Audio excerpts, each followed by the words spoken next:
ఇష్టం వచ్చినట్టు మాటలు మాట్లాడితే బూతులు మాకు కూడా వస్తాయి. మాకు ఇంకా దానిలో పోస్ట్ గ్రాడ్యుయేషన్ పట్టాలు ఉన్నాయి బూతులు మాట్లాడటం. ఒకసారి మా చైర్మన్ గారు వచ్చినాడు ఇక్కడికి, ఆయన ఏదో మాట్లాడుతుంటే చెప్పాం, మేమందరం క్లర్కుల్ని, సబ్ స్టాఫ్ని, స్వీపర్ని రిప్రజెంట్ చేసే ఆర్గనైజేషన్ ఇది. బేసికల్గా మేము బూతులు మాట్లాడే వ్యక్తులే, నాగరికత నేర్చుకున్నాం మేము, మాకు రాదు అది. అనవసరంగా మాలోని కనుక మనిషిని కనుక లేపితే అదే లాంగ్వేజ్ మాట్లాడతాం. ఈ మూర్తులకి చెప్పాల్సినటువంటి లాంగ్వేజ్ మాకు చాలా వస్తాయి, మామూలు మాటలు కూడా కాదు. మళ్ళీ వాట్సాప్ కూడా ఓపెన్ చేయలేవు నువ్వు. నీ ఆర్గనైజేషన్ గురించి నువ్వు మాట్లాడుకో. ఇవాళ గ్యాలరీ కోసం మాట్లాడుతుంది ఐబోక్ ఆర్గనైజేషన్. ఆనాడు నేను ఉన్నా నెగోసియేషన్లో, మీరు ఉన్నారు నెగోసియేషన్లో. ఆనాడు యాజమాన్యం చెప్పినటువంటిది వాస్తవాలు మాట్లాడాలి, సభ్యులకు వాస్తవాలు చెప్పాల్సిందే. ఇవాళ పెన్షన్ అప్డేషన్ అనేటటువంటి ఒక ఇష్యూని కనుక టేకప్ చేస్తే 70 నుంచి 90 వేల కోట్ల రూపాయల ఫండింగ్ చేయాలి మేము. 1,75,000 కోట్ల రూపాయల ఆపరేటింగ్ ప్రాఫిట్, నిర్వహణ లాభాన్ని సంపాదించిన ఆర్గనైజేషన్ ఇది. చివరికి మిగిలింది ఎంత మన దగ్గర? 66,000 కోట్ల నికర నష్టం. ఐబోక్ బాధ్యులు కాదా దీంట్లో? తెలియదా మీరు డబ్బులు బ్యాంకు నుంచి?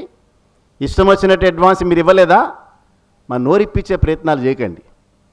నోరిప్పితే ఇంకా ఎక్కువ మాట్లాడతాం మేము. యూనిటీ కోసం నోరు మూసుకొని కూర్చుని ఉన్నాం ఇక్కడ. 1,75,000 కోట్ల రూపాయల ఆపరేటింగ్ ప్రాఫిట్ సంపాదించిన తర్వాత కూడా ఎందుకు నష్టాల్లోకి వెళ్ళింది 66,000 కోట్ల రూపాయలు? ఆనాడు మొట్టమొదటి సమావేశంలో నేనున్నా. 2% అవమానకర రీతిలో దానికి ఆఫర్ చేసినారు. ఇంకా చాలా మాట్లాడినారు ఆ రోజున. ఏమన్నారు ఆ రోజున? ఇవాళ మీరు పబ్లిక్ సెక్టార్ రంగంలో పనిచేస్తున్నారు కాబట్టే వేజ్ రివిజన్ అడుగుతారా? వేజ్ ఇంక్రీజ్ అడుగుతారా? ప్రపంచవ్యాప్తంగా ఎక్కడైనా సరే నష్టాల్లో ఉండేటటువంటి ఇండస్ట్రీలో అప్వర్డ్ వేజ్ రివిజన్ జరిగినటువంటి సందర్భాలు ప్రపంచవ్యాప్తంగా ఎక్కడైనా ఉన్నాయని అడిగారు. యూరప్ను కోట్ చేసినారు, అమెరికాని కోట్ చేసినారు, ఇంగ్లాండ్ని కోట్ చేసినారు, చైనాని కూడా కోట్ చేసినారు. ఆఖరికి ప్రపంచవ్యాప్తంగా జీడిపి స్ట్రాంగ్గా ఉండేటువంటి దేశాల్లో నష్టాల్లో ఉండేటటువంటి ఏ ఇండస్ట్రీలో కూడా అప్వర్డ్ వేజ్ రివిజన్ జరగలేదు. ఇక్కడ కూడా జరగదు. అఫీషియల్గా ఎన్డీఏ ప్రభుత్వాల యొక్క పలుకులు పలికింది ఆ రోజున ఐబీఏ. మొన్న ఒక చిన్న సమావేశంలో ఐబీఏ జనరల్ బాడీని అడ్రస్ చేస్తూ నిర్మలా సీతారామన్ గారు ఒక మాట అన్నారు. ఏమిటది? బ్యాంక్ ఎంప్లాయీస్ కూడా రిటైర్డ్ ఎంప్లాయీస్ కూడా మీ ఫ్యామిలీలో ఒక పార్టే. ఇంకా వాట్సాప్లలో రెచ్చిపోయినారు ఈ మూర్తులు, శర్మలు అందరూ కూడా. అదిగో అప్డేషన్, అది పెన్షన్ ఆవిడ యాక్సెప్ట్ చేసిందా? ఎక్కడైనా చెప్పిందా? కనీసం ఎన్డీఏ ప్రభుత్వాన్ని అప్డేషన్ ఇవ్వట్లేదు అనే ఒక్క మాట అనగలిగినారా మీరు? ధైర్యం ఉందా మీకు? మోడీ అనేటటువంటి వ్యక్తిని ఒక్క మాట మాట్లాడగలిగినారా? బాధ్యులు కాదా వాళ్ళు? NDA Indian banks association refuse చేస్తోందని ఇండియన్ బ్యాంక్స్ అసోసియేషన్ ఒక్క మాట అనగలిగినారా మీరు? తెరగా దొరికిందా మీకు all India bank employees association? అసలు మీరెవరు మా గురించి మాట్లాడడానికి? ఈ రకమైనటువంటి దాడి రేపు ఫ్యూచర్లో జరగబోతుంది కామ్రేడ్స్. అందుకే 11th బైపార్టెడ్ సెటిల్మెంట్ అనేటటువంటిది చాలా చారిత్రాత్మకంగా ఎందుకు నేను చెప్తున్నానంటే, మీ అందరి యొక్క ఎక్స్పెక్టేషన్స్ ఏవైతే ఉన్నాయో 100కి 100% తీర్చానని చెప్పట్లేదు నేను. బట్ ఖచ్చితంగా 90% దాటి మాత్రం తీర్చామని మాత్రం చెప్పగలుగుతాను. ప్రతి ఒప్పందంలో కూడా, ఒప్పందం అనేటటువంటి మాటే ఇరుపక్షాలు ఆమోదయోగ్యంగా అయినప్పుడు మాత్రమే, యాజమాన్యాలకు కూడా అది ఆమోదయోగ్యం అయితేనే ఒప్పందం అవుతుంది. అది ఇప్పుడు యాజమాన్యాలకి ఆమోదయోగ్యం అయిందని నాకు డిమెరిట్గా ఇవాళ బెఫీ ఆర్గనైజేషన్ ఎక్కడా లేడు, వాడు పారిపోయినాడు. అసలు ఫీల్డ్ వదిలి పారిపోయినవాడు వాడే మోగాడండి. వాడు అర్జునుడు కూడా పారిపోతుంటే శ్రీకృష్ణుడు పట్టుకున్నాడు. నువ్వు క్షత్రుడివయ్యా, నువ్వు క్షత్రియుడికి ఉండేటటువంటి ఆ పౌరుషం చూపించు నువ్వు. వాడు నాకు బంధువు, ఈయనంటే నాకు చాలా ఇష్టం, ఇవన్నీ పేర్లు చెప్పి పారిపోకి ఇక్కడి నుంచి. నువ్వు దమ్ముంటే నువ్వు ఆ ప్రయత్నం చేయమని చెప్పినాడు. సో ఇవాళ బెఫీ ఆర్గనైజేషన్ అందరికంటే ముందే లెవీ సర్కులర్ ఇష్యూ చేసినారు. ఇప్పుడు వాడు మాత్రం సంతకాలు పెట్టలేదు. ఇండియన్ బ్యాంక్స్ అసోసియేషన్ కమ్యూనికేట్ చేస్తూ మొన్న 9th మీటింగ్లో united forum of bank unions minus BEFI are requested to come to the meeting అని రాశారు. సిగ్గుపోలేదా నీకు? ఒకవేళ మీకు అని సిగ్గు అనేది కనుకుంటే ఆర్గనైజేషన్ క్లోజ్ చేయాలి. ఇండియన్ బ్యాంక్స్ అసోసియేషన్ మీటింగ్లో కూడా మా ముందు ఐబీఏ చైర్మన్ ఆఫీసర్ని అడ్రస్ చేస్తూ ఇవాళ ఎంప్లాయీస్ చాలా చక్కగా నెగోషియేట్ చేసినారు ఏఐబీఏ నాయకత్వంలో.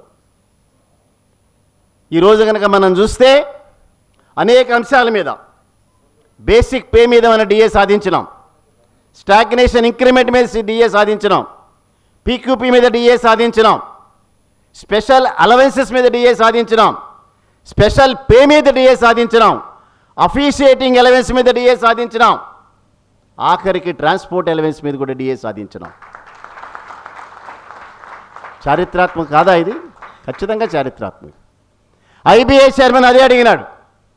వారు బెటర్ నెగోషియేట్ చేసి అవన్నీ సాధిస్తే వారితో పాటు ఈక్వల్గా మీరు అడుగుతారా? మ్యాగ్నానిమిటీ లేదా మీకు? మీరంతా branch managers, chief managers, general managers, మీరందరూ కూడా ఆ ఆర్గనైజేషన్ రిప్రజెంట్ చేస్తున్నారు. మీరు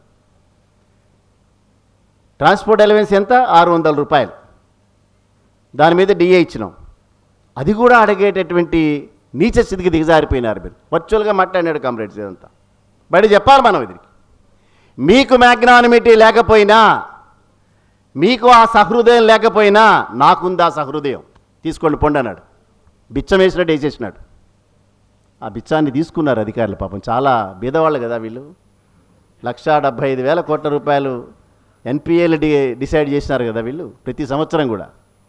అందుకని మనకు వచ్చినటువంటి ట్రాన్స్పోర్ట్ అలవెన్స్ మీద, మనం సాధించినటువంటి ట్రాన్స్పోర్ట్ అలవెన్స్ మీద, మనం సాధించినటువంటి స్పెషల్ అలవెన్స్ కూడా ఇవాళ దిగజారి నెగోషియేట్ చేసినారు. బైపార్టెడ్ సంతకాలు పెట్టే సమయంలో కూడా వాళ్ళ జాయింట్ నోట్ తయారు చేసుకోలేనటువంటి దుస్థితిలో ఉన్నారు వాళ్ళందరూ. వాళ్ళకి అలాట్ చేసినటువంటి 4,500 కోట్ల రూపాయలు కూడా ఈక్వల్గా డిస్ట్రిబ్యూట్ చేయలేనటువంటి ఒక అనాగరికమైన పరిస్థితిలో పడ్డారు వాళ్ళందరూ కూడా. చీల్చడానికి ప్రయత్నం చేసినారు. ఏం లెటర్ రాసినారు? 1997లో ఇక్కడ ఉన్నారు జగదీష్, వీళ్ళందరూ కూడా United commercial bank, UCO bank comrades ఎక్కడున్నారు? అందరూ వారే రెస్పాన్సిబుల్ యునైటెడ్ ఫోరం పుట్టడానికి.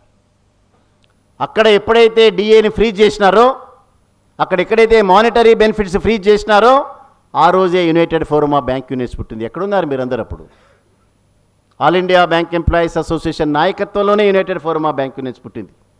2 అడుగులు వెనక్కి వేసి ఆ రోజు ఎన్సీబీ ప్రధాన కార్యదర్శి లక్ష్మీ నరసయ్య గారు మనం ఆల్ ఇండియా కన్వీనర్గా చేశాం. యునైటెడ్ ఫోరం తరఫునే అనేకమైన డిమాండ్స్ ఇవన్నీ కూడా టేకప్ చేశాం. ఇవాళ ఏం మాట్లాడినారు? 5 డే బ్యాంకింగ్ మీద మాతో మాత్రమే చర్చలు చేయండి అని. అంటే మీకు సంబంధించిన ఇష్యూ ఆ 5 డే బ్యాంకింగ్, మా కాదా? అప్డేషన్ మాతోనే డిస్కస్ చేయండి. ఎక్కడెక్కడికి వెళ్ళారు మీరు? ఆర్ఎస్ఎస్ హెడ్ క్వార్టర్స్కి వెళ్ళారు. సంబంధం ఉందా ఆర్ఎస్ఎస్కి దీనిలో? వాడు ఎవడో మూర్తి అని వాడు మాట్లాడుతున్నాడు.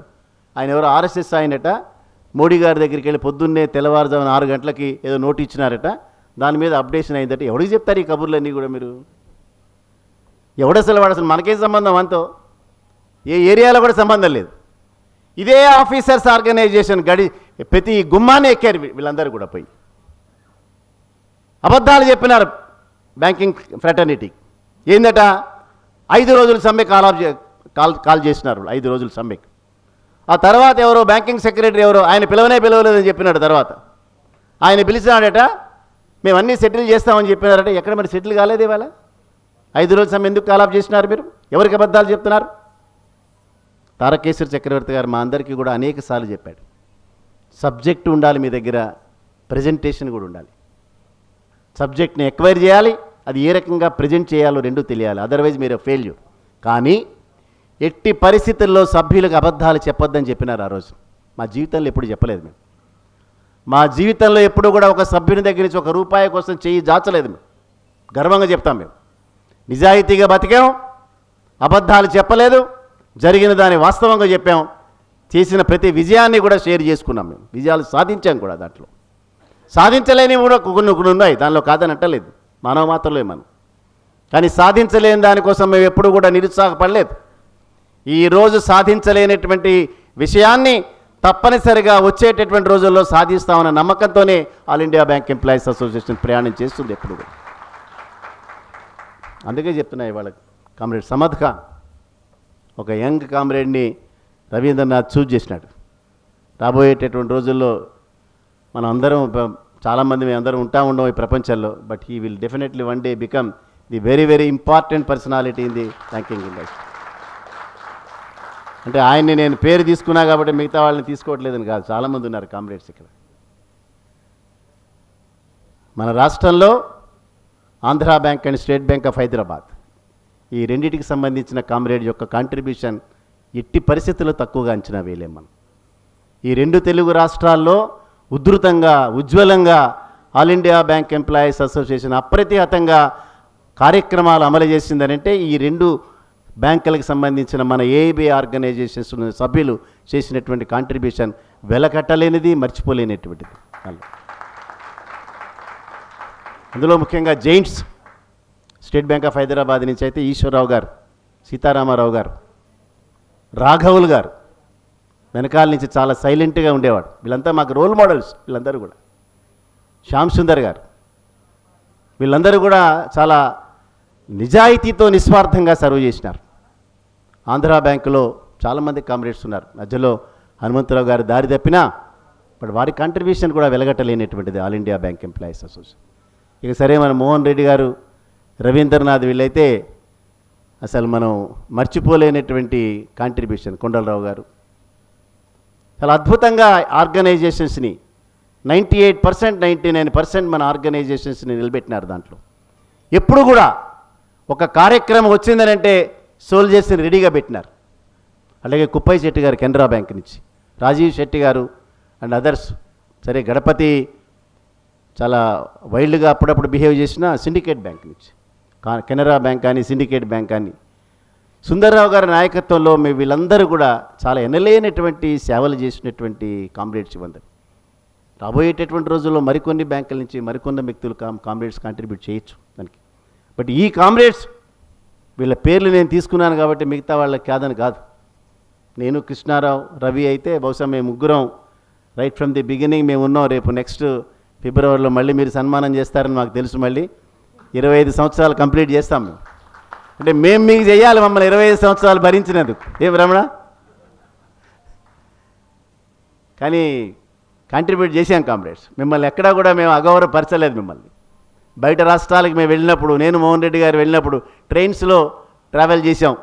రూమ్ ఎందుకు తీసుకోవాలని చెప్పి ఇద్దరం చెరువు బాత్రూంలో కూడా స్నానాలు కూడా చేసాం. అప్పుడు డబ్బులు ఉండేవి కావు. సో ఆ రకమైనటువంటి కార్యక్రమాలతో ఇవాళ చాలా చక్కటి సెటిల్మెంట్ తీసుకురావటం అనేటటువంటిది మా అందరికీ కూడా ఆనందం కలిగించేటటువంటి విషయమే. అనేక అంశాలు ఉన్నాయి దీనిలో. నేను చెప్పుకుంటూ వెళ్తే మీ అందరూ కూడా ఈ పాటికి చదివేసే ఉంటారు. 2-3 సార్లు గెట్ బై హార్ట్ కూడా చేసి ఉంటారు. అజయ్ మన ఇద్దరు కామ్రేడ్స్ కనుకైతే ఈ పాటికి బ్యాంక్ ఆఫ్ బరోడాలో వాళ్ళందరికీ మీటింగులు పెట్టి చెప్పే ఉంటారు. చాలా సేలియంట్ ఫీచర్స్ ఉన్నాయి దీంట్లో. శైలేంద్ర అంతేనా? చాలా సేలియంట్ ఫీచర్స్ ఉన్నాయి వీటిలో. అన్నీ ఉపయోగపడేది, అన్నీ టచ్ చేసినాం దీంట్లో. ఇందాక నేను చెప్పినట్లుగా వర్కింగ్ అవర్స్ ఎక్కడ కూడా కాంప్రమైజ్ కాలే. మన మీద ఒత్తిడి ఉంది యాజమాన్యాల నుంచి, ఇన్ రైటింగ్ ఒత్తిడి ఉంది. బట్ ఈవెన్ దాన్ని కాంప్రమైజ్ కాలేదు, చాలా ముందుకు వెళ్ళాం. సో ఇనీషియల్గా వాళ్ళు ఆఫర్ చేసిన 2% నుంచి నెగోషియేట్ చేసాం. ఇవాళ చాలామంది 36 నెలలు నెగోషియేట్ చేసామన్నారు. 36 నెలలు చేయలేదు కామ్రేడ్స్. చెప్తా, 36 నెలలు అయిన మాట వాస్తవమే. కానీ దీనిలో 12 నెలలు all India bank officers confederation mandate ఇష్యూలో బాయ్కాట్ చేసింది. 12 నెలలు కాలేదు. దాదాపు 4-5 నెలలు ఎన్నికల సందర్భంగా దాన్ని టాక్స్ కండక్ట్ చేయలేదు.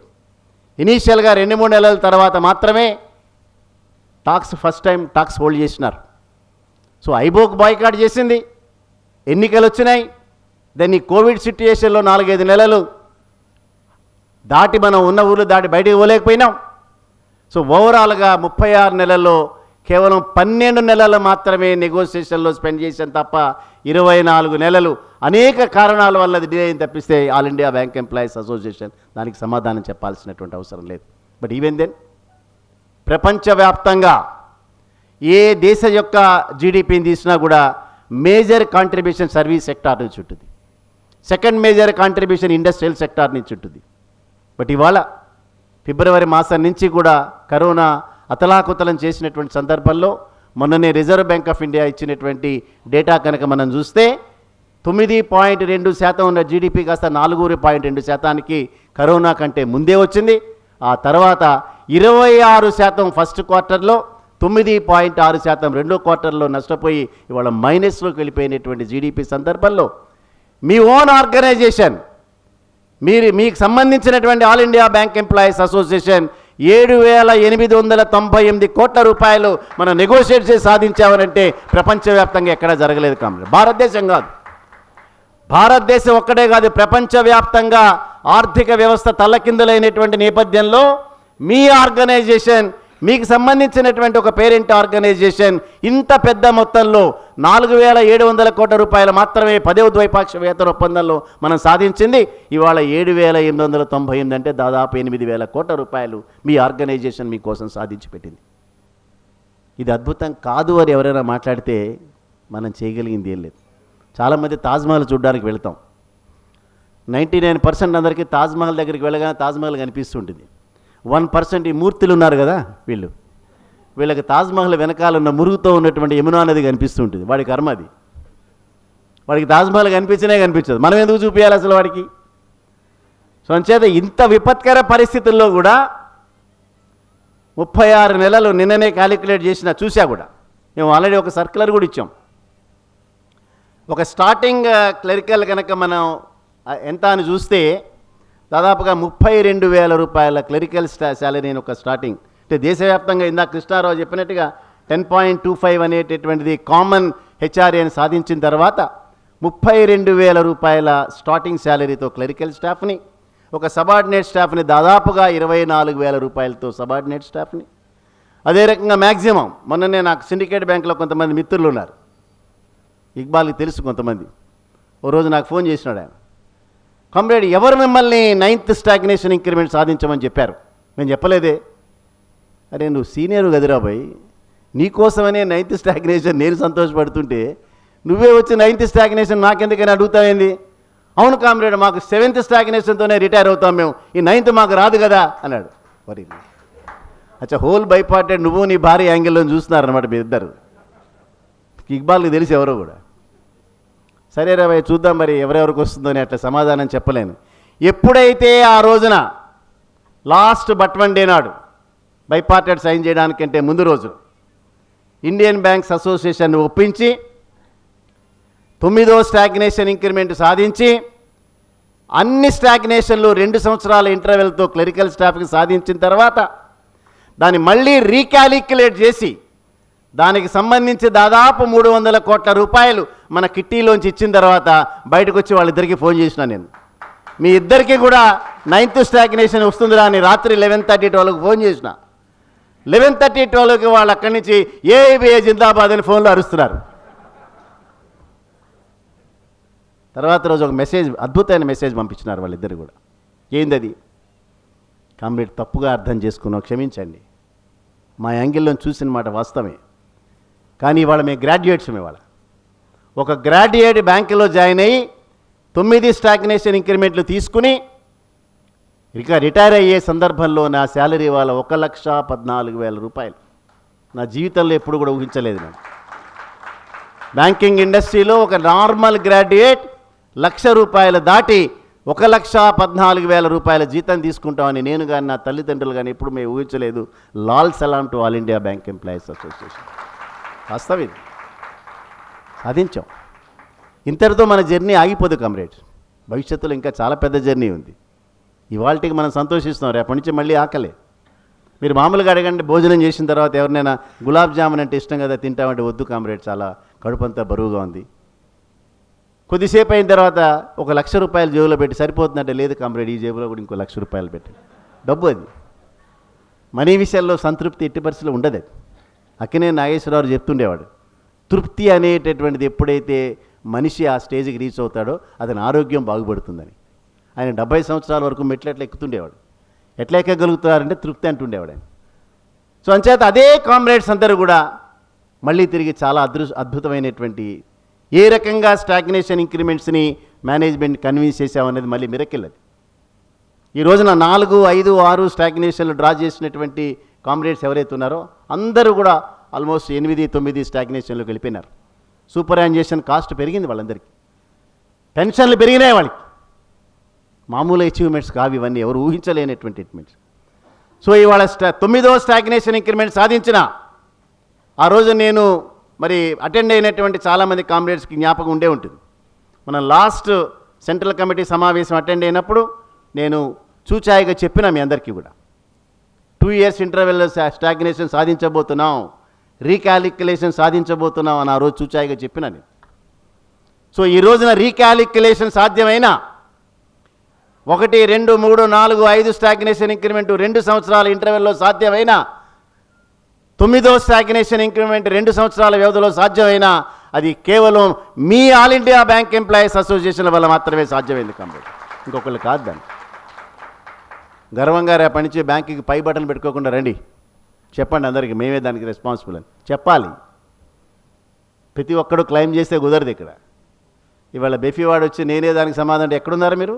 పారిపోయినారు, ఫీల్డ్ వదిలిపెట్టి పారిపోయినారు. NOBW ఇది మా గవర్నమెంట్ ఏం చేసింది మీ గవర్నమెంట్? దీంట్లో ఎవరితోనే మాట్లాడినారా మీ గవర్నమెంట్? అనేక సార్లు మన్మోహన్ సింగ్ దగ్గరికి పోయినాం, నేనే పోయినా. ప్రణబ్ ముఖర్జీ గారైతే ఫైనాన్షియల్ బిల్ పార్లమెంట్లో పెట్టేటప్పుడు గురుదాస్ గుప్తా గారిని పిలిచి మీకున్న అభ్యంతరాలు ఏమిటో చెప్పండి అడిగేవాడు. అది డెమోక్రసీ అంటే. కాంగ్రెస్ పార్టీని నేను ఏదో చాలా డెమోక్రటిక్ పార్టీగా వర్ణించే ప్రయత్నం చేయటం లేదు ఇక్కడ. నేను ప్రజాస్వామ్యంలో ప్రజాస్వామ్యబద్ధంగా మీరు ఎన్నికైనప్పుడు 10 లక్షల మంది బ్యాంకు ఉద్యోగస్తులు మనం ఏదైతే ఒక సంపద క్రియేట్ చేస్తున్నామో 1,70,000 కోట్ల రూపాయల సంపద క్రియేట్ చేసినప్పుడు ఆ సంపదలో మనకి రావాల్సినటువంటి భాగాన్ని మనం ఎక్స్పెక్ట్ చేసినప్పుడు నాయకులతో మాట్లాడేటటువంటి సంస్కారం ఈ ప్రభుత్వానికి ఉండదా? కాదా? ప్రజాస్వామ్యంలో మీరు ఎన్నిక కాలేదా? ఎప్పటికీ మీరే ఉంటారా రాజ్యాల్లో? ఎప్పుడు మీరే రూల్ చేస్తారా? రారా మీరు అపోజిషన్ పార్టీలోకి? అప్పుడు ప్రజాస్వామ్యం జ్ఞాపకం వస్తుందా మీకు? ఢిల్లీలో అనేక మంది రైతులు అర్ధనగ్నంగా వారి యొక్క సమస్యలు విన్నవించారు. మాట్లాడినారా ఎప్పుడైనా మీరు? వాళ్ళతో డిస్కస్ చేశారా? సొల్యూషన్స్ పెట్టారా? ఏం పెట్టలేదు మీరు. ఏ రకంగా మీరు ప్రజాస్వామ్యాన్ని పరిడవిలేటెడ్ చేసామని చెప్పుకుంటారు మీరు? మాట్లాడలేదు మనతో. అదే కాంగ్రెస్ పార్టీకి మనం ఫుల్ మార్క్స్ ఇస్తాం. అనేక సార్లు మనతో డిస్కస్ చేశారు. నాకు ఇప్పటికీ ఒక చిన్న ఇన్సిడెంట్ జ్ఞాపకం, ఓపెన్గా చెప్పలేను కానీ పివి నరసింహారావు గారి మిత్రుడైనటువంటి ఒక వ్యక్తిని కన్సల్ట్ చేయడానికి అర్ధరాత్రి పూట తారకేశ్వర చక్రవర్తి గారు కాన్ఫిడెన్షియల్గా ఇక్కడికి వచ్చినాడు. ఆయన్ని తీసుకుని వెళ్ళాను. ఇక్కడే రాజ్భవన్ రోడ్లో ఉంటాడు.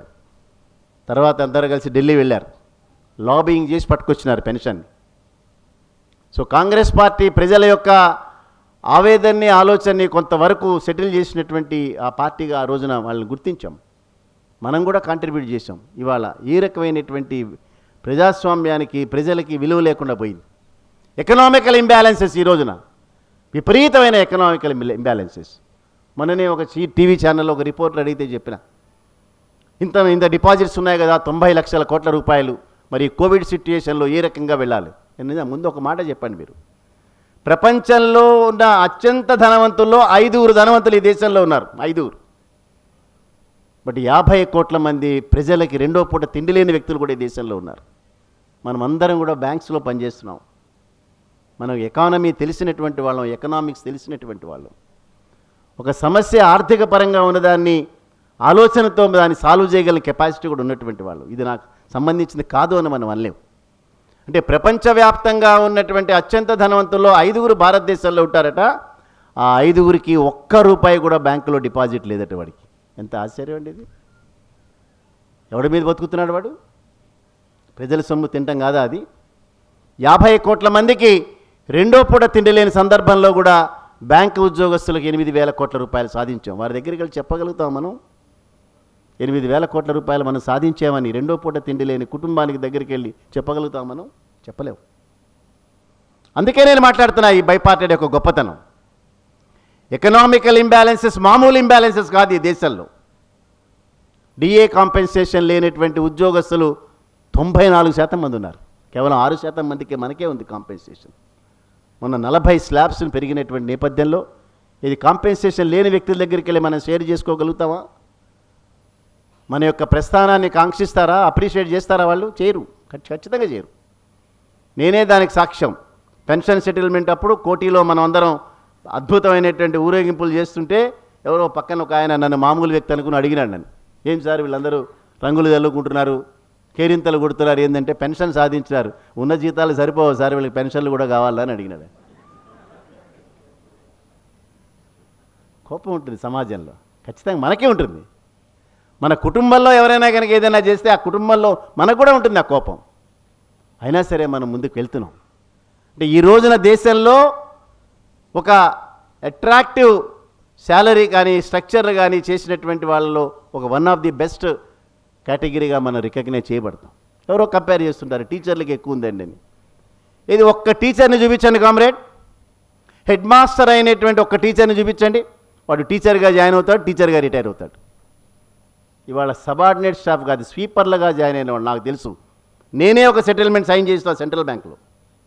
స్వీపర్గా జాయిన్ అయినటువంటి వ్యక్తి గ్రాడ్యుయేషన్ కనుక కంప్లీట్ చేస్తే అతనికి డైరెక్ట్ ప్రమోషన్ ఇవ్వట్లేదు, అతను కన్వర్ట్ అవ్వాలి స్వీపర్లు సబ్ స్టాఫ్లో.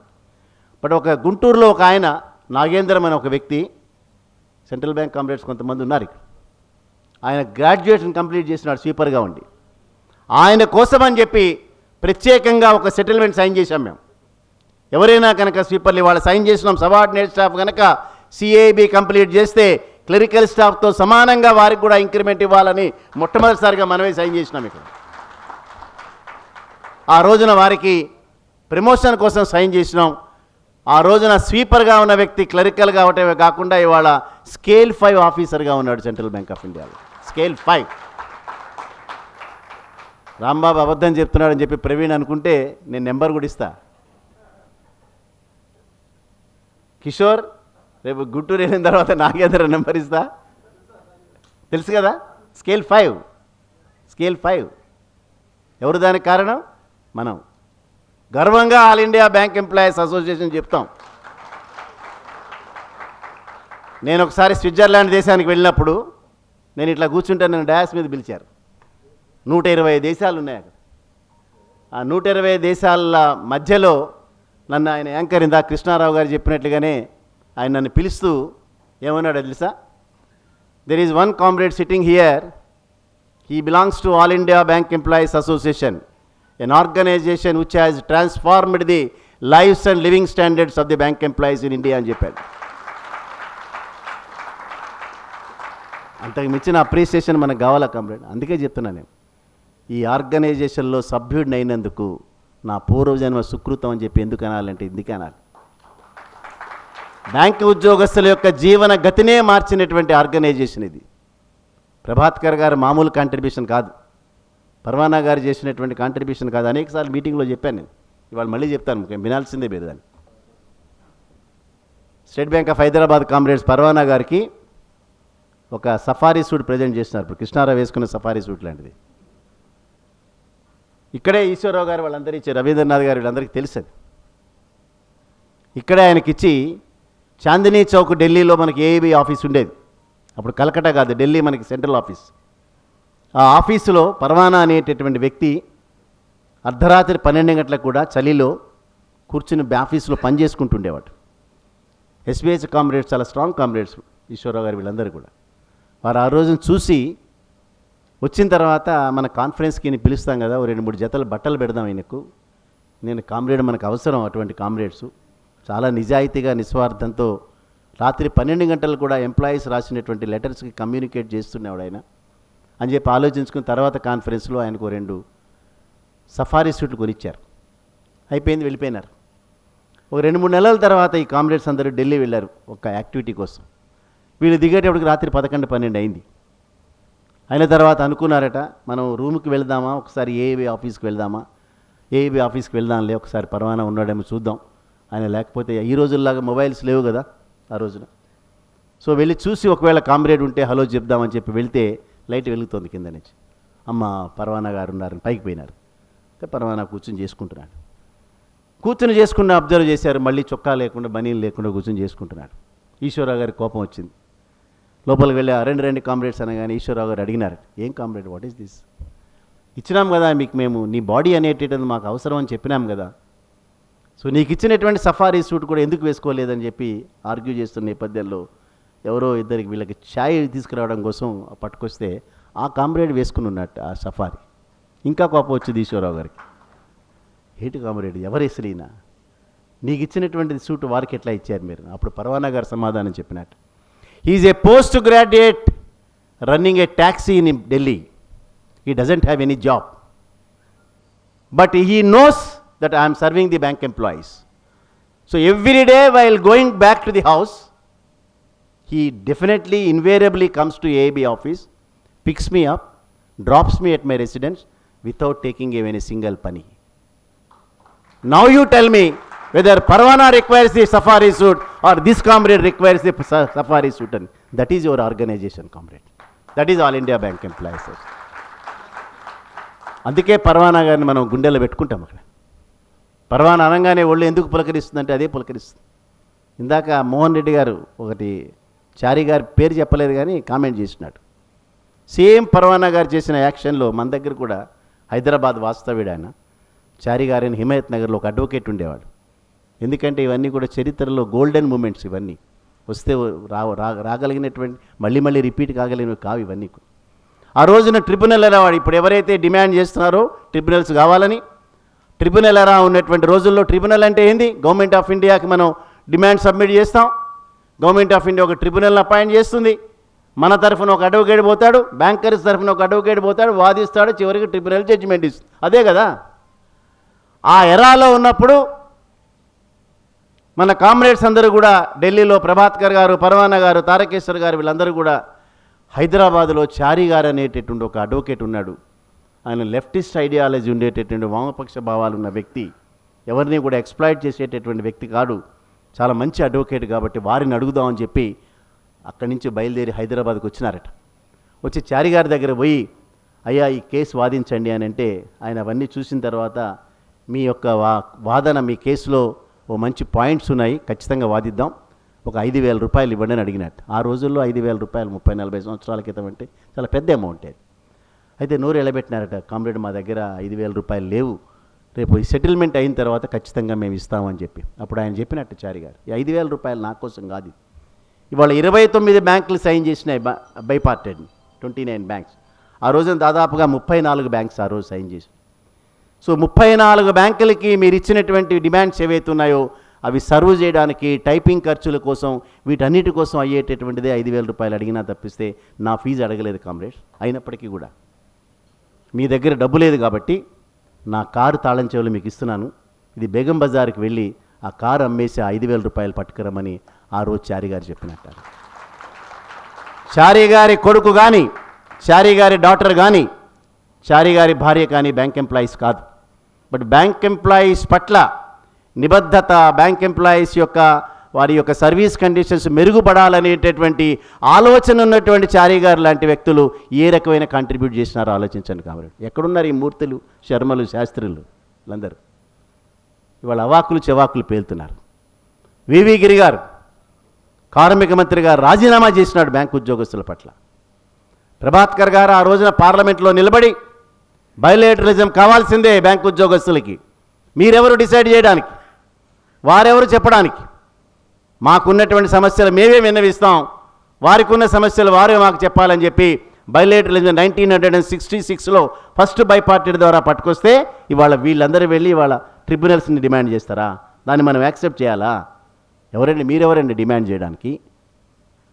అనేక కలబొత్తలే వాళ్ళ 11th బైపార్టెడ్ సెటిల్మెంట్స్. ఇంత అద్భుతమైనటువంటి అన్ని లీవ్ రూల్స్ని కూడా టచ్ చేసినాం. ఇవాళ అద్భుతమైనది ఏంటంటే ఒకవేళ మేనేజ్మెంట్ కనుక ట్రాన్స్ఫర్ చేసిన రోజున ఇవాళ హౌస్ రెంట్ మీద 11%నే కాకుండా దాదాపుగా 150% రిసీట్ కూడా తీసుకుని మనం చేసేటటువంటి కార్యక్రమాలు తీసుకొచ్చాం. అట్లాగే డైమ్ అలవెన్స్ని కన్సిడరబుల్గా ఇంక్రీజ్ చేయటమే కాకుండా హోటల్లో కనుక స్టే చేసి మనం రిసీట్ ఇచ్చి దాదాపు 12 లక్షల పైబడిన వాడికి ఉన్న జనాభా ఉన్నటువంటి ప్రదేశంలో 2,200 రూపాయలు కూడా తీసుకునేటువంటి అవకాశాన్ని కల్పించాం కామ్రేడ్స్. ఇవాళ అనేక విషయాలు, ఇవాళ పర్ఫార్మెన్స్ లింక్డ్ ఇన్సెంటివ్. మొట్టమొదటిగా బ్యాంకర్స్ ఏం మాట్లాడినారు? ఇవాళ ఇండివిజువల్ పర్ఫార్మెన్స్, ఎంప్లాయీ యొక్క పర్ఫార్మెన్స్ మీద మాత్రమే డిపెండ్ అయ్యి వేజెస్ ఇస్తామన్నారు. అఫీషియల్గా రికార్డ్స్లో ఉన్నాయి ఇవన్నీ. అదే రకంగా బ్యాంక్ పర్ఫార్మెన్స్ని బట్టి మాత్రమే వేజెస్ ఇస్తామన్నారు. చివరికి దాన్ని ఫైన్ ట్యూన్ చేసాం. దాన్ని వారి యొక్క పరిస్థితి ఏందో అండర్స్టాండ్ చేసుకుని ఫైనల్గా ఒక బ్యాంక్ కనుక, అంటే ఇవాళ ఇండియన్ బ్యాంక్ ఉన్నది, ఇండియన్ బ్యాంక్ కంటిన్యూస్గా లాభాలు ఆర్జిస్తుంది.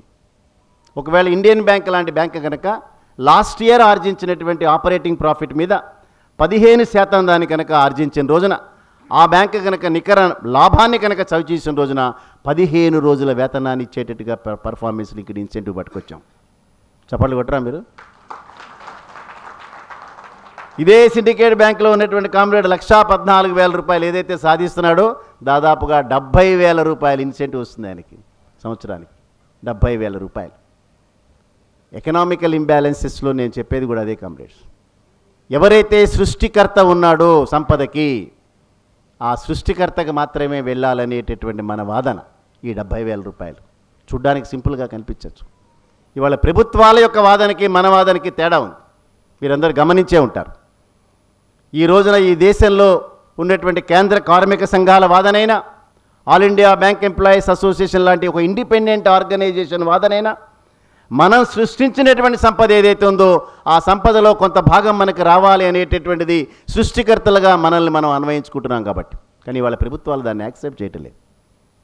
ప్రభుత్వాలు ఏం మాట్లాడుతున్నాయంటే సృష్టికర్తకే సంపద వెళ్ళాలనేటటువంటి వాదన 100% మేము అంగీకరించినప్పటికీ, బట్ సృష్టికర్త పెట్టుబడి పెట్టినటువంటి పెట్టుబడిదారుడు మాత్రమే కానీ సంపాదించి కష్టపడినటువంటి కార్మికుడు కాదు అనేటువంటి వాళ్ళ ప్రభుత్వాలు చెప్తున్నాయి. దానికి ఎగ్నెస్ట్గా మనం పోరాటాలు చేయాలి.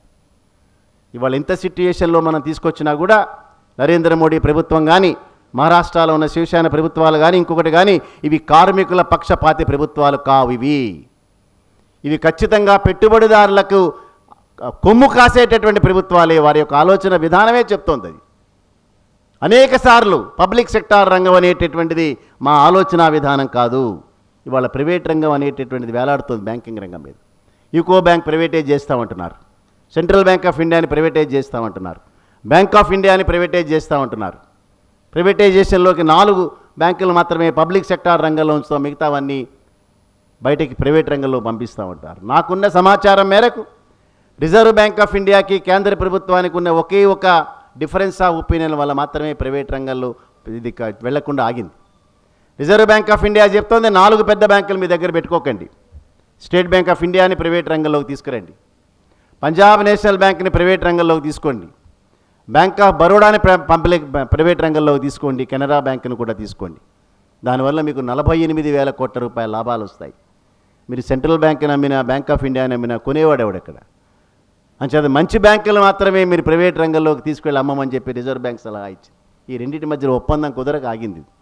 అదే బాడీ చేసేసి ఉండేవాళ్ళు.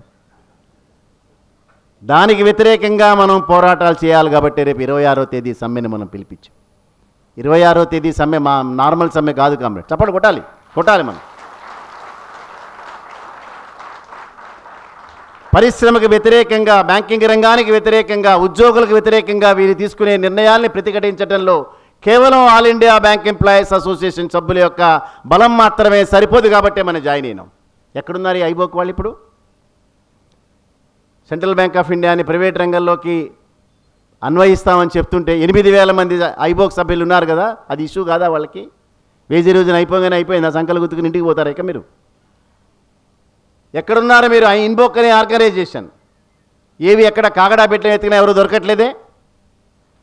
అది వేజ్ రివిజన్ అయినా, పెన్షన్ ఇష్యూ అయినా, ప్రైవేట్ రంగానికి వ్యతిరేకంగా అయినా, పబ్లిక్ సెక్టార్ రంగంలోనే బ్యాంకులు కంటిన్యూ అవ్వాలనే నినాదమైనా ఒక్క all India bank employees association మాత్రం ఎందుకు నిలబడుతోంది? అదే డిఫరెన్స్ కాంప్లెక్స్. వేరే ఆర్గనైజేషన్స్కి మనకి ఉండేటువంటి తేడా అదే మాత్రం. అందుకనే మనం గర్వపడతాం. దానిలో భేదాభిప్రాయాలు ఉండొచ్చు. ఒక నాయకుడిగా నేను కొన్ని తప్పులు కూడా చేయొచ్చు. మన ఇవాళ సమావేశాల్లో మనం దాన్ని డిస్కస్ చేస్తున్నామని అంటే కేవలం ప్రధాన కార్యదర్శి చెప్పినంత మాత్రాన మిగతా అందరూ తలలూపుతున్నారు కాదు. మనం డిస్కస్ చేస్తాం. దానిలో డిస్కస్ చేసిన తర్వాత ఒక ఫైన్ ట్యూనింగ్ చేసి ఒక నిర్ణయం తీసుకుని ఖచ్చితంగా మనం ముందుకు వెళ్తాం. అందుకే 26వ తేదీ సమ్మె ఇవాళ ఈ కోవిడ్ సిట్యుయేషన్లో మనం అందరం ఒక చోట చేరి ఒక డిమానిస్ట్రేషనో, ఒక డెప్యుటేషనో లేదా ఇంకొక ర్యాలీనో చేయగలిగిన పరిస్థితుల్లో లేం. మనకు తెలుసు ఆ పరిస్థితి. ఎంప్లాయీస్ అందరినీ కూడా చాలా ఎర్లియర్గా మనం మేనేజ్ చేసినట్టుగా చేయగలిగిన పరిస్థితులు లేవు. రాష్ట్ర వ్యాప్తంగా బ్రాంచీలను టూర్ చేసే పరిస్థితులు లేవు. స్ట్రైక్ను ఆర్గనైజ్ చేయడం అంత ఈజీ కాదు. ఇవాళ ఐబోక్ ఆర్గనైజేషన్ మనకు వ్యతిరేకంగా ఉండే నేపథ్యంలో, ఎన్సీబీ ఆర్గనైజేషన్ సమ్మెలో లేనటువంటి నేపథ్యంలో, మిగతా కొన్ని ఆర్గనైజేషన్ ఇంతవరకు కూడా నోటీస్ ఇవ్వనటువంటి నేపథ్యంలో మనం మాత్రమే అగ్రభాగాన్ని నిలబడతాం. ఒకరోజు సమ్మె, ఒక జీతం పోయినా సరే, మన యొక్క ఆరోగ్యం ఆ రోజున దెబ్బతిన్నా సరే, భారత ప్రభుత్వ రంగ బ్యాంకుల పట్ల, ప్రభుత్వ రంగంలో పనిచేసే ఉద్యోగస్తుల పట్ల ఆల్ ఇండియా బ్యాంక్ ఎంప్లాయీస్కి ఉండేటటువంటి నిబద్ధతని ప్రదర్శించడంలో తప్పనిసరిగా ఆ రోజు మనం అందరం కూడా ఏకధాటిగా నిలబడాలనేటువంటి మిమ్మల్ని కోరుతున్నాను నేను. మనకు సంబంధించిన డిమాండ్స్ కూడా దానిలో ఉన్నాయి. కోఆపరేటివ్ సెక్టార్లో పనిచేసేటటువంటి దాదాపు 6,000 మంది ఉద్యోగస్తులు 2 తెలుగు రాష్ట్రాల్లో ఉన్నారు మన దగ్గర. చాలా చక్కగా ఆర్గనైజ్ చేసాం. వారు కూడా సమ్మెలో ఉన్నారు. వారికి సంబంధించిన ఇష్యూస్ కూడా మనకు ఉన్నాయి. సో అంచేత ఎకనామికల్ డిమాండ్ ఒకటే కాదు కామ్రేడ్స్, ప్రిన్సిపల్ డిమాండ్స్ కూడా మనకి ఇంపార్టెంట్. అందుకనే ఈ పర్ఫార్మెన్స్ లింక్డ్ ఇన్సెంటివ్ అనేటటువంటి దాన్ని కూడా తీసుకుని వచ్చాం.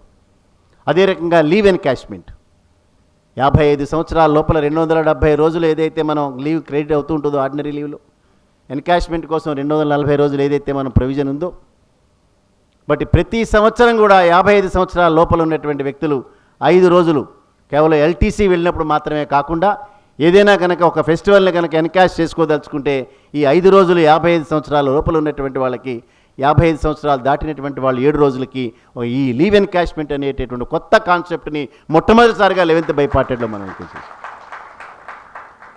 ఇవన్నీ రేపు ప్రొద్దున్న ఒక్కొక్కసారి మనం అవైల్ చేసుకోవడం మొదలుపెట్టిన తర్వాత ఈ బైపార్టెడ్ యొక్క ఇంపార్టెన్స్ తెలుస్తుంది కామ్రేడ్. సో చాలా విషయాలు చెప్పాను. ఇంకా నేను మరీ ఎక్కువగా మీ సమయాన్ని చాలా సమయమే తీసుకున్నాను వీటికి. సో చివరిగా కంక్లూడ్ చేస్తూ అనేక విషయాలు మీకు చెప్పినట్టుగానే దీనిలో స్టాగ్నేషన్లు కానీ, రీకాలిక్యులేషన్లు కానీ, అదే రకంగా స్పెషల్ అలవెన్స్ కూడా 16.4%. అంటే ఇందాక మన కృష్ణారావు గారు చెప్తూ అవుట్ ఆఫ్ 15% 2.5 ఎంఓయూ సైన్ చేసాక వాళ్ళు వెరిఫై చేసినారు. వాళ్ళు 2.5కి ఎక్కువ ఇవ్వమంటే ఇవ్వనని చెప్పినారు వాళ్ళు.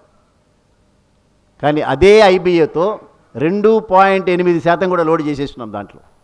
సో రేపు ప్రొద్దున మీకు పెన్షన్ బెనిఫిట్స్లో కానీ, సూపర్ యాన్యుయేషన్ కాస్ట్లో కానీ ఇది కొన్ని వందల రూపాయలు తేడాలు వచ్చేటటువంటి బెనిఫిట్. ఇక మిగిలినటువంటి 12.2లో దాదాపుగా 8 చిల్లర వరకు కూడా దానిలో కాంట్రిబ్యూట్ చేసాం.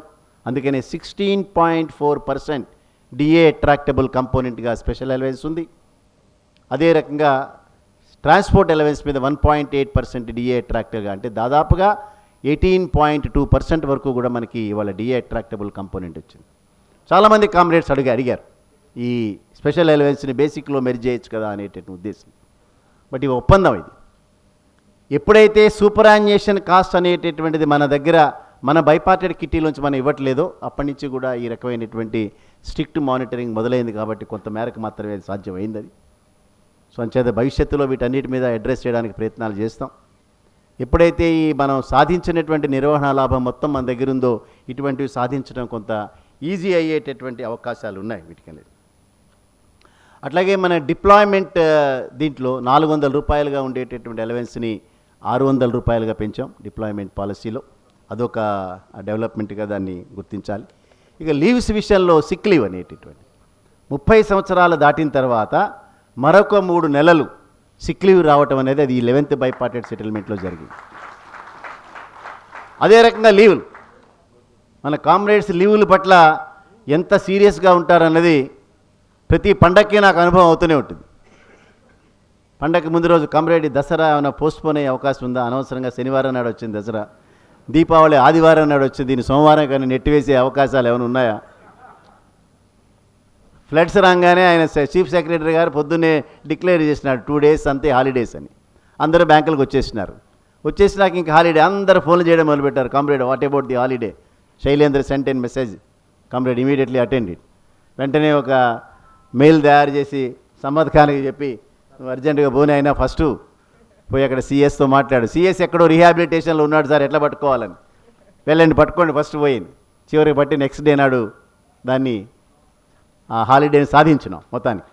సో అంచేత హాలిడే పట్ల ఆ రకమైనటువంటి పట్టుదల చూసాం. కాబట్టి ఈసారి బైపార్టెడ్లో ఎప్పుడైనా ఫ్లడ్స్ వలన కానీ, న్యాచురల్ కెలామిటీస్ వలన కానీ, కర్ఫ్యూ వలన కానీ, వేరే ఏ విపత్తు వచ్చి ప్లేస్ ఆఫ్ వర్క్లో కానీ, ప్లేస్ ఆఫ్ రెసిడెన్స్లో కానీ ఇవన్నీ కనుక జరిగితే అది మొత్తం స్పెషల్ లీవ్గా పరిగణించేటటువంటి ప్రొవిజన్ని 11th బైపార్టెడ్. ఇప్పుడు ఎక్కువగా చప్పట్లు కొట్టండి. మరి వాట్సాప్లలో మెసేజ్లు పెట్టినప్పుడు చప్పట్లు కొట్టడానికి అవేంది ఏం జరిగారు? ఇంకా మనం సమాద్ ఖాన్కి ఇచ్చి నువ్వు చీఫ్ సెక్రటరీ దగ్గర పొమ్మని చెప్పాల్సిన అవసరం లే. ఎప్పుడు ప్లేస్ ఆఫ్ వర్క్లో వరదలు వచ్చినాయో లేదా వరదలు రావాలని కోరుకోవాలి కూడా మనం. మా ఇల్లు మా కాంపౌండ్ వాళ్ళంతా కూడా ఈ రకంగా ఉండాలి అనేటటువంటిది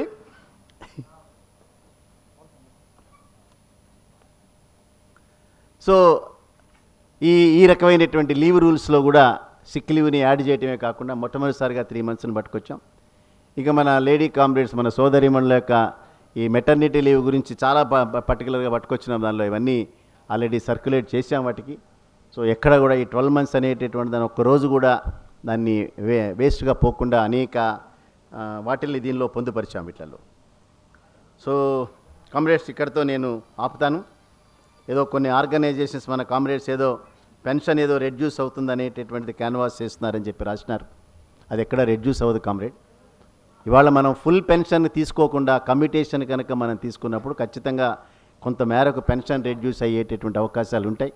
ఎవరైతే కమ్యూటేషన్ తీసుకుంటారో దాన్ని తిరిగి రీఇన్వెస్ట్మెంట్ చేసినప్పుడు మాత్రమే ఈ రకమైనటువంటి కాంపెన్సేషన్ ఉంటుంది. ఇవాళ మనకి 6.75% తగ్గినటువంటి నేపథ్యంలో ఈస్ వెరీ వెరీ డిఫికల్ట్ ఇవన్నీ కూడా.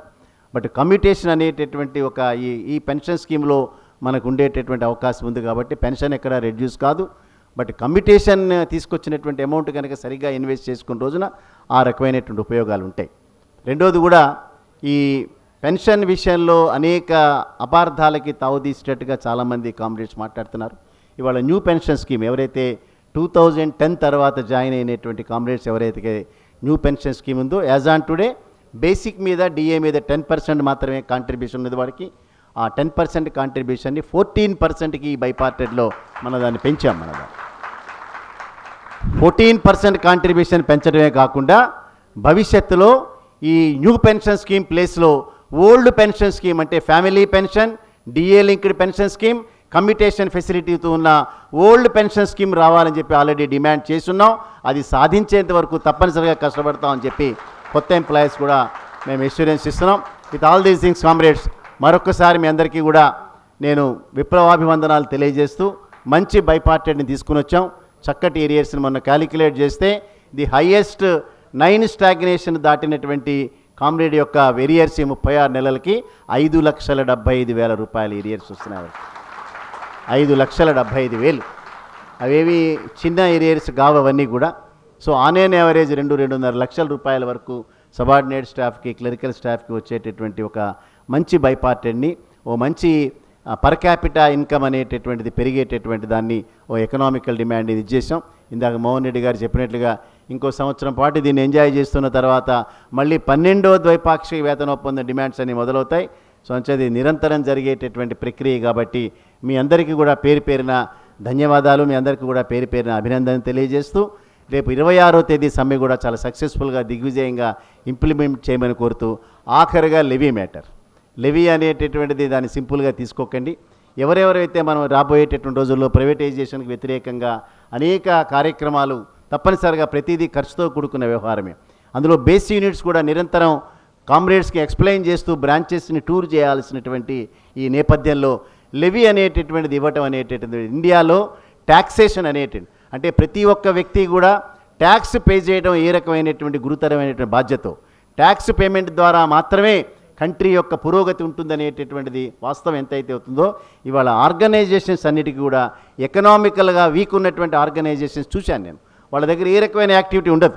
సో యాక్టివిటీ లేకుండా ఇవాళ ఈ కార్యక్రమం పెట్టారంటే దాదాపుగా 1-2 లక్షల రూపాయల మధ్యలో ఖర్చు పెట్టుంటారు. సో మనం ఖర్చు పెట్టాలి, ఆ రకంగా లెవీ అనేటటువంటి దాని సభ్యుల నుంచి మనం వసూలు చేయాలి, కలెక్ట్ చేయాలి, తిరిగి మళ్ళీ వారికే మనం యాక్టివిటీ ద్వారా ఖర్చు పెట్టేటటువంటి యంత్రాంగాన్ని మనం చేసుకుంటూ ఉండాలి. కాబట్టి తప్పనిసరిగా లెవీ ఆల్రెడీ సర్క్యులర్ ఇష్యూ చేసినాము.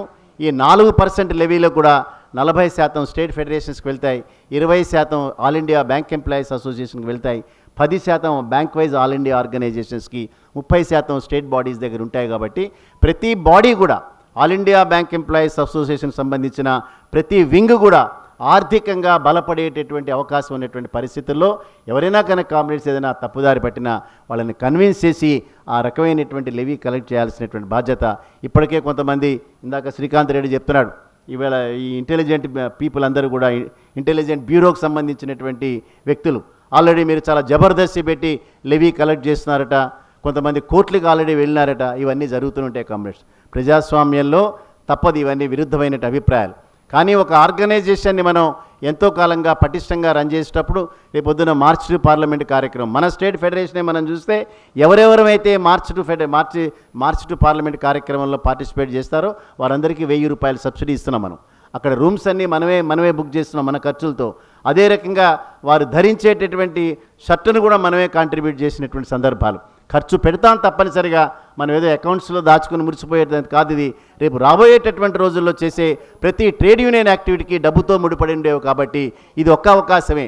మనకి చిన్న పెద్దలు చెప్తుంటారు, ఆనందంగా వచ్చినప్పుడే చంకెక్కాలి అని చెప్పి. సో సంతోషపడినప్పుడు మాత్రమే 2 రూపాయలు అడగాలి. కాబట్టి మీ యూనిట్లందరూ కూడా తప్పనిసరిగా ఆ రకమైనటువంటి లెవీని కలెక్ట్ చేయండి.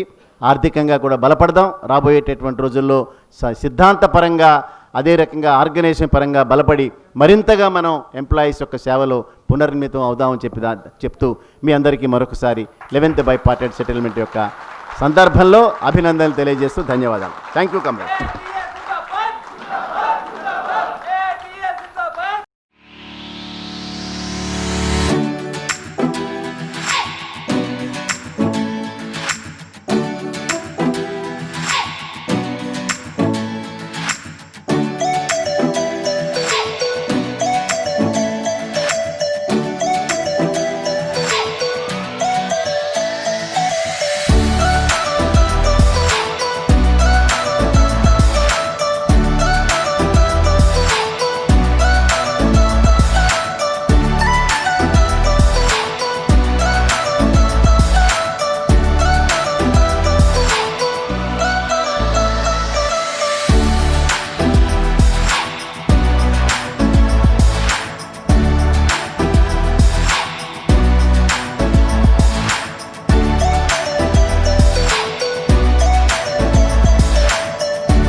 జిందాబాద్ జిందాబాద్